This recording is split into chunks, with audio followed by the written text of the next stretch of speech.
For some time, I thought it might be a good idea to look at the films directed by Zack Snyder in the midst of this release, the Snyder Cut, which I fully support. I want to see that Snyder Cut. But so I thought, hey, I will look at the different films he's done up to, well, Justice League I won't review as a part of this because it's not really his film. But we'll go through all those. And, of course, I'll start at the first one I saw, and I believe his first major film. I'm not familiar with any work he did before, but, of course, the first big one was Dawn of the Dead.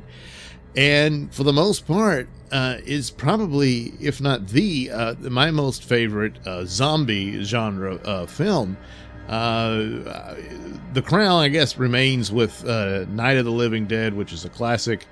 And in my opinion, which is probably getting me in trouble with Romero fans, I think that is his best film, certainly in that genre that he pretty much created. Now, it was influenced heavily by Last Man on Earth and all that, but it pretty much began a whole new genre for horror films. And then, but his second one, following that, I guess, probably, what was it, like 10 years after Night of the Living Dead, when he does Dawn of the Dead. And here's where I get in trouble with Romero, because there's a lot of high praise for that film, and with some even saying it's better than Night of the Living Dead. I'll never agree to that one. But certainly the concepts and a lot of the ideas and narratives explored in it are quite good. But ultimately, I found it to be rather campy and tacky compared to the first one, and a little too much taken with reflections of its time and political messages and that sort of thing, which every movie is going to reflect its era in one way or another in certain contexts, but at the same time, to have it dominated by it, and it seemed to be a bit much of that in it, and but the whole idea and there's something they go to the mall and all that that's pretty good stuff. And it's the first one, whereas the Night of the Living Dead, it didn't really put about that civilization was collapsing, that it was over because of the zombies running around. Whereas in Dawn of the Dead, you see all that, and you see the media coverage of it, but there's still some of those elements where people think they're handling it, and they're lining up the rednecks with their rifles and everything, and they're going to go hunt down all the zombies, and then yet it still falls apart at the end there. So a lot of that was there, whereas the original it wasn't, which is interesting since it does borrow heavily from Last Man on Earth, which is the apocalypse. Humanity is over in that film. Yet in Night of the Living Dead, it's not quite there. I mean, they're stuck in that house and surrounded, but for the rest of the world, they were cleaning up the zombies and doing it. And it looked like, oh well, it wasn't the end of the world. It was just this weird thing that had happened, and they dealt with it. But that's how that goes. But anyway, in this, the final thing that'll get me in trouble. And I don't think it quite applies here, but one of the things I think about remakes that a lot of people do, and they do it for the brand name of the classic film, the one that's made its name, and then try to just ride on that with their remake. The real challenge would be to take something that completely failed and was terrible and try to turn it into gold. I'm not gonna say that that's what Zack Snyder did here. Because I don't hate the original film. It's just doesn't wow me as much as other people who like the genre of the zombie film and all that, and George Romero himself and what have you. But I just think this one's the remake is better. That's just, and I really, really like the remake as its own film. And so in that sorta does what most remakes just fail to do, and a lot of them are remakes that should never have been even achieved. It's one thing, like Night of the Living Dead was influenced by The Last Man on Earth, but it wasn't The Last Man on Earth. It was its own thing. And that's what people should be doing these days, but they really don't. But anyway, Zack Snyder's Dawn of the Dead takes the basic concept primarily of being stuck in that mall, and that's about it. The rest of it is, these are all new characters, and there's references, and there's Easter eggs, and actors who appear to the original make cameos here, and that sort of thing. But yeah, it's just they're in the mall, and that's it. It doesn't go the way, it doesn't have the preachy messages of the other ones, and the stupid rednecks ruin everything, and the motorcycle gang and all, all that stuff. That's not there. But it does have the humanity in it, and those narratives continue within this film. There's certainly the comedic elements, which I think are better than the original was. And it just flows very well. And you have these characters, it matches, and it has a credibility unto itself that works. Now, there are some flaws that always kind of bothered me here. The opening scenes where Sarah Pauli's character, Anna, her husband, turns rapidly in front of her with the little girl who bites him and all that. And it's like she immediately knows what to do. She sees the key, she grabs him, she knows she's going to need him. I think that should have been done a little bit differently, because more than likely she just would have been attacked by her husband and she'd be a zombie too. So things like that, I thought, maybe should have thought of some other way to get her out of there. Now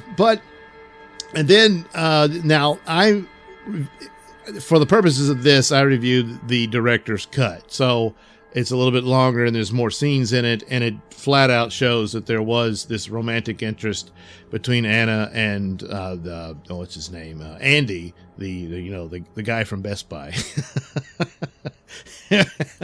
And so that's thrown in there. Some of that it's the moment that they're thrust into, there's this attraction between them. But her husband's been dead for a few days at this point. So yeah, I don't know. But there's a lot of the elements they're there for the typical of the zombie film that you all get, and here quite conclusively, you have to be bitten. If you're not, and you die some other means, you're not going to become a zombie. That sort. It's not like Walking Dead. But you have the qualities of humanity displayed here. You have people that you're sympathetic with, even though might have had a rough edge to it. There's a guy with his pregnant wife, and it seems the police officer sees his way. This guy was a criminal. He seems to kind of admit it in their discussions and whatnot. But on the other hand, he has this noble purpose of protecting his child that he wants to bring into this world and all that.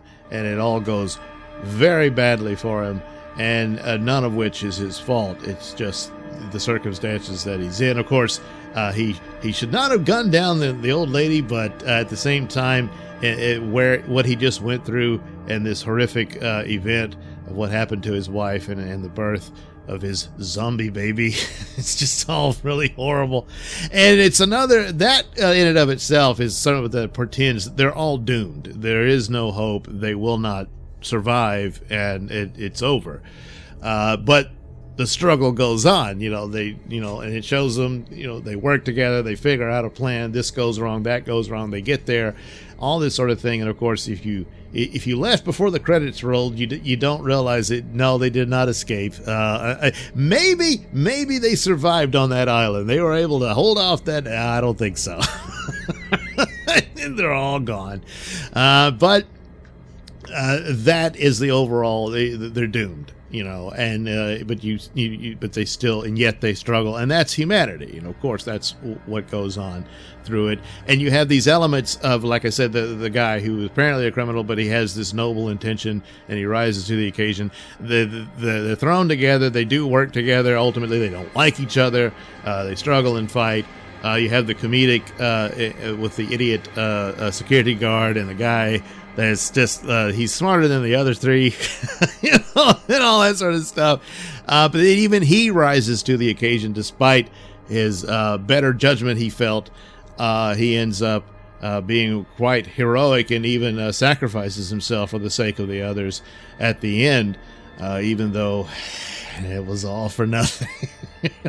It's just it's sad, and so that is the overall strength of for the characters, the comedy in the midst of this horror, and they're struggling against the odds and all of that. So there's interesting setups. Of course, there's the guy who's not damn it, I've got the name wrong. Andy was the guy in the gun shop. I'm forgetting Best Buy guy. But the gun shop guy, that was an interesting thing where here's a character you never really hear him until he talks on the walkie-talkie, and they're just across the street from each other, and yet they say it, he might as well be on the moon. There's interesting things like that. And then the plot leading, we really need his guns, and he needs our food, and and all that, and how it went. And of course, again, despite all their best efforts, goes horribly wrong. And then in the collection of the DVDs, there's interesting little segments they did. They show his video diary of the poor bastard. Turns out he was a divorced man. He all he lived for was his daughter. He was never going to see again. He was probably already dead anyway because of the zombies. And then there was the other thing with you see Sarah Polley's character. She's a nurse, and she goes home, and then she and her husband they make out, have sex, and they go to bed and fall asleep.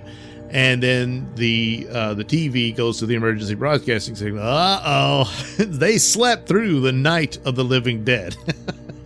When they wake up, all hell is already broken loose. And so there's an extra segment that's really good. It shows this. It's a bit comical, but it's the news reports of what happened that night while they slept. And how the world falls apart, and all that stuff. A lot of it's brief, but the media elements within the film shows a depiction of where they tried to bluff like they know what they're doing, and then ultimately the government and the media had no idea what was happening, and it's all over rather quickly. So doomed populace, and yet the noble struggle to survive. It's perfectly displayed here in Zack Snyder's Dawn of the Dead. So do check it out. I really wish I had done this in October. But this is about Zack Snyder films, and we'll move on to 300 in the next video on the films of Zack Snyder. Thank you for watching and listening. Say, why not like and subscribe, and check out that link description below. That'll take you to my many stores. Films. I don't like films. And that for you.